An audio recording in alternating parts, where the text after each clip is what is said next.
오늘 말씀은 예수님의 몸된 지체로서 어떤 정체성을 가져야 하는가를 잘 알려주고 있다고 생각이 됩니다. 첫 번째로 어떤 정체성인가?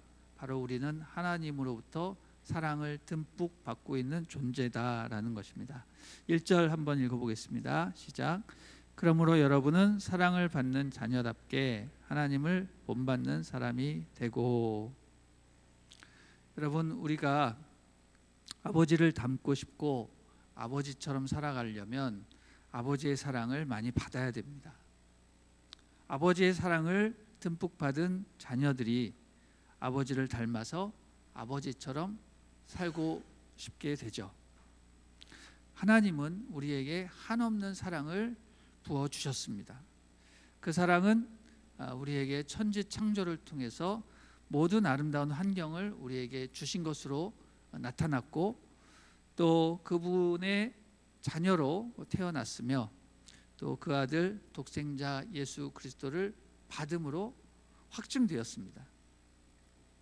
2절도 읽어주세요. 시작. 그리스도께서 우리를 사랑하셔서 우리를 위해 자신을 향기로운 예물과 희생제물로 하나님께 드리신 것처럼 여러분도 사랑으로 행하십시오. 자, 예수님께서 하나님의 사랑을 확증하시기 위해서 우리에게 오신 분이다 라고 말하고 있습니다. 또 자기 자신을 향기로운 예물과 희생제물로 아버지 하나님께 올려드렸다라고 말하죠. 이 모든 사실은 다 하나님이 우리를 사랑하신다라는 것을 확실하게 보여주기 위해서 나타난 일이라는 겁니다. 그래서 우리는 결론적으로 뭡니까? 우리의 아버지 하나님 그리고 그 아들 예수 그리스도를 본받고 그분을 닮아가는 삶을 살아야 된다라고 말하고 있습니다. 우리 3절부터 7절까지 읽어주세요. 시작. 음행과 온갖 더러운 것과 탐욕의 말은 여러분의 입 밖에도 내지 마십시오. 그렇게 하는 것이 성도에게 합당합니다. 더러운 말과 어리석은 말은 희롱의 말은 어울리지 않습니다. 오히려 감사의 말을 하십시오. 여러분은 이 점을 확실히 알아두십시오. 음행하는 사람이나 더러운 일을 행하는 사람이나 탐욕을 가진 사람은 우상 숭배를 하는 사람으로 모두 그리스도와 하나님 나라에서 유업을 받을 수 없습니다. 아무도 허황된 말로 여러분을 현혹하지 못하게 하십시오. 이런 것들로 인해 불순종하는 사람들에게 하나님의 진노가 임합니다. 그러므로 여러분은 그들의 행위에 동참하는 사람들이 되지 마십시오. 아멘. 자, 우리가 하나님을 닮아가고 하나님의 자녀로서 살아간다고 말을 하면서 음행과 온갖 더러운 말을 하고 다니는 것은 결코 합당치 않다라는 것이죠. 아무리 예수님만 믿으면 우리가 구원을 얻는다라고 믿고 있지만 그 말이 사실이라 할지라도 우리가 말과 행동에서 예수 그리스도의 향기를 드러내지 못하면 그 사람은 어떤 사람입니까? 실제로 구원받은 사람이 아니죠. 구원을 받아서 하나님 나라 백성이 되었다라고 말할 수 없다라는 겁니다.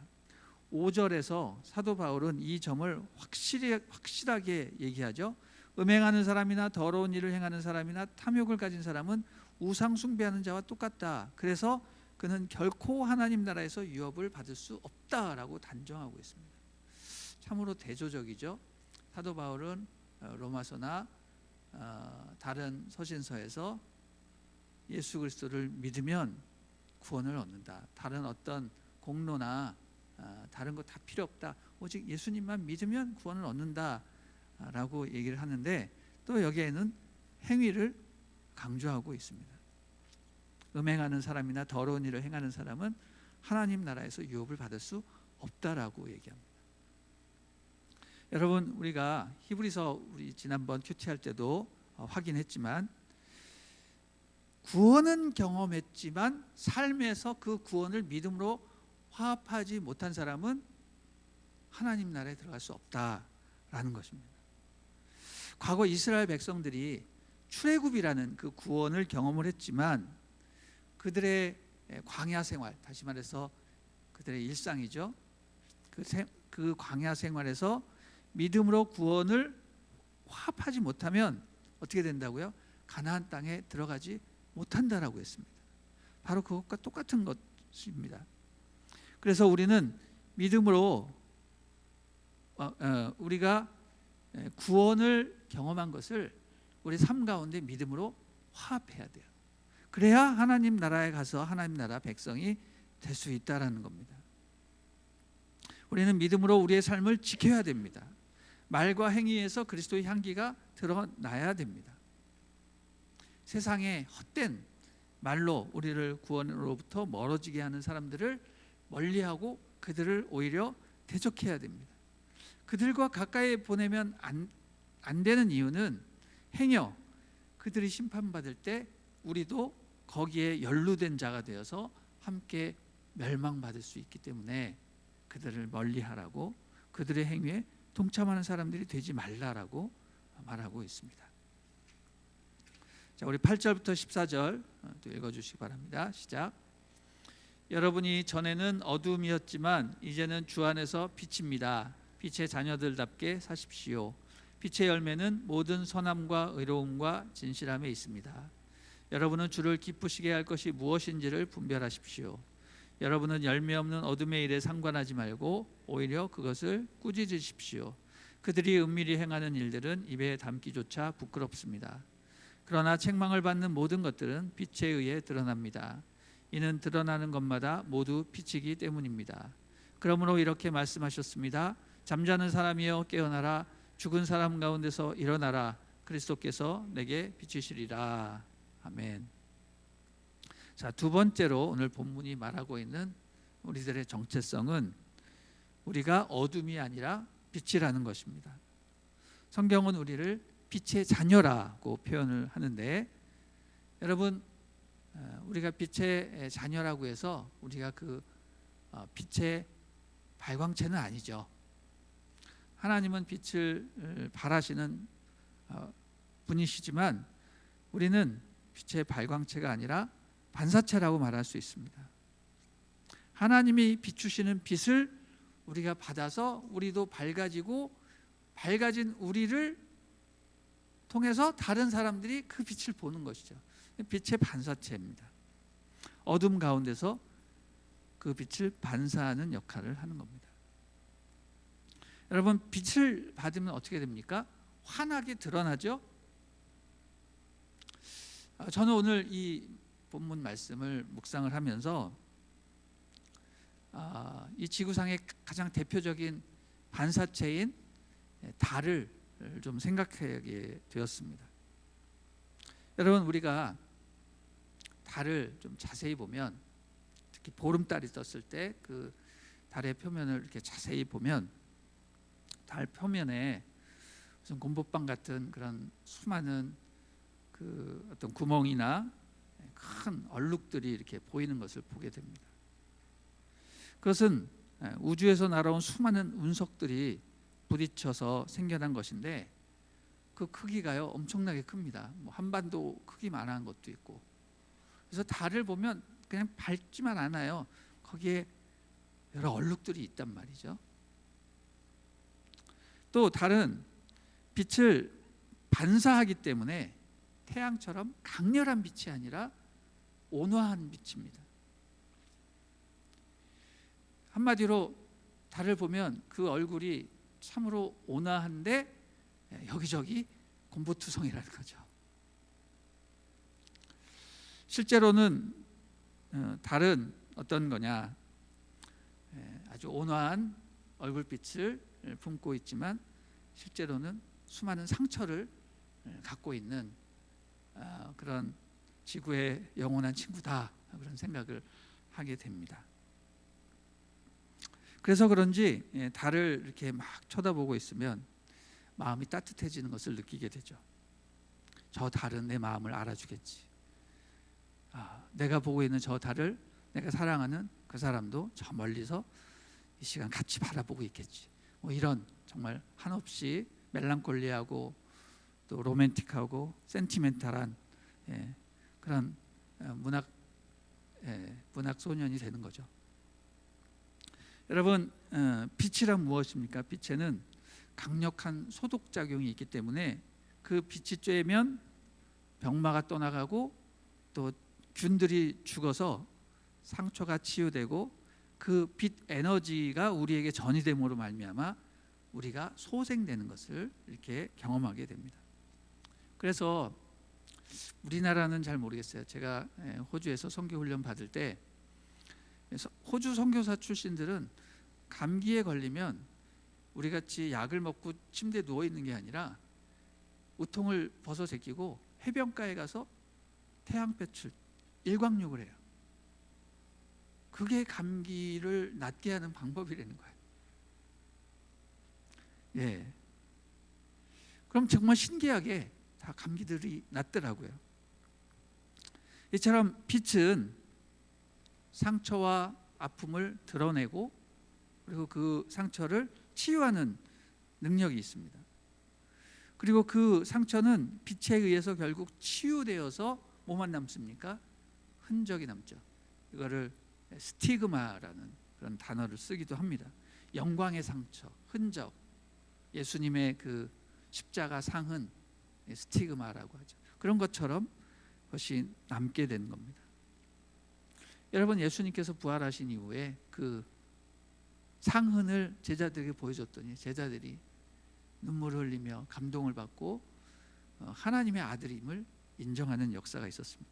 마찬가지로 우리가 상처를 받았지만 그 치유된 상처를 보면 사람들은 거기서 은혜를 받고 눈물을 흘리고 치유되고 용기를 얻게 되는 겁니다. 여러분, 세상의 모든 사람들이 밤하늘에 두둥실 떠 있는 저 밝은 달을 보면서 다른 거 하지 않고 늘 소원을 빌거나 또 평화와 안식을 누리는 이유가 무엇인가? 저는 그것이 달이 빛을 받아서 자기가 치유가 되고 그 빛을 우리에게 반사해 주고 있기 때문에 라고 생각이 됩니다. 달이 이미 빛을 받아서 치유된 후에 그 치유된 그 모습을 우리에게 보여주기 때문에 더없이 온화하고 아름다운 것이 아닌가 생각을 하는 것이죠.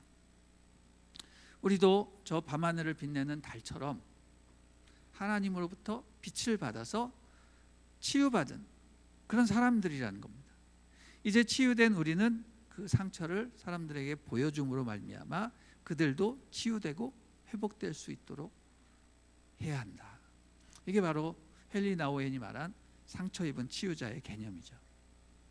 상처 입은 치유자만이 진정한 치유자가 될 수 있다, 이 얘기입니다. 그래서 오늘 본문에 우리를 뭐라고 얘기합니까? 세 번째로, 너희는 원래는 어둠이었다. 원래는 어둠이었다. 그러나 주 안에서 빛을 받아 너희도 빛이 되었다. 다시 말해, 우리는 어둠에 완전히 속한, 어둠에 가려진 볼 수 없는 그런 존재였지만 하나님의 빛이 임하자 우리의 존재가 드러나고 우리의 상처가 나타나고 우리가 정말 몹쓸 존재라는 것, 정말 불합리하고 정말 지옥으로밖에 갈 수 없는 그런 존재였지만 그 빛으로 인해서 우리가 드러나고 우리도 빛을 반사하는 그런 존재가 되어서 우리는 빛의 자녀들이 되었다라는 겁니다. 그래서 오늘 말씀이 뭐라고 얘기합니까? 여러분은 빛의 자녀입니다. 빛의 열매를 맺으시기를 바랍니다. 빛의 열매는 무엇입니까? 선함과 의로움과 진실함이라고 했습니다. 빛이 비춰지면 모든 어둠이 드러나고 또 그 어둠이 사라지는 것처럼 우리가 받은 빛을 세상에 반사하여서 이 땅에 잠자고 있는 사람들 흔들어 깨우고 죽어가는 사람들을 살리는 역할을 해야 된다는 것이죠. 말로만 예수 믿으십시오, 예수 믿으면 구원받습니다, 복받고 영생 얻습니다, 말로만 하지 말고 우리 변화된 행실로 우리가 이미 받은 그 하나님의 그 영광의 빛을 다시 보여줌으로 인하여 그 사람도 살려내라, 그 사람도 변화시켜라 라는 새로운 사명을 우리에게 보여주시는 것이라고 믿습니다. 사랑하는 여러분, 우리가 치유받은 것을 보여주고 간증하며 하나님의 사랑을 나타내 보이시기를 바랍니다. 내가 전도 훈련을 받은 적도 없고 내가 어떻게 해야 전도하는 건지 잘 모릅니다 라고 말하는 분이 종종 있습니다. 그러나 우리가 한 번도 전도 훈련을 받지 않아도 우리 크리스찬들은 모두가 이 세상에 단 하나뿐인 가장 최고의 전도 훈련, 전도 방법이 있는 거예요. 그건 뭐냐면 내가 예수 믿은 간증이에요. 내가 예수를 어떻게 믿었다라는 그 이야기를 다른 사람들에게 하는 것은 최고의 전도 방법입니다.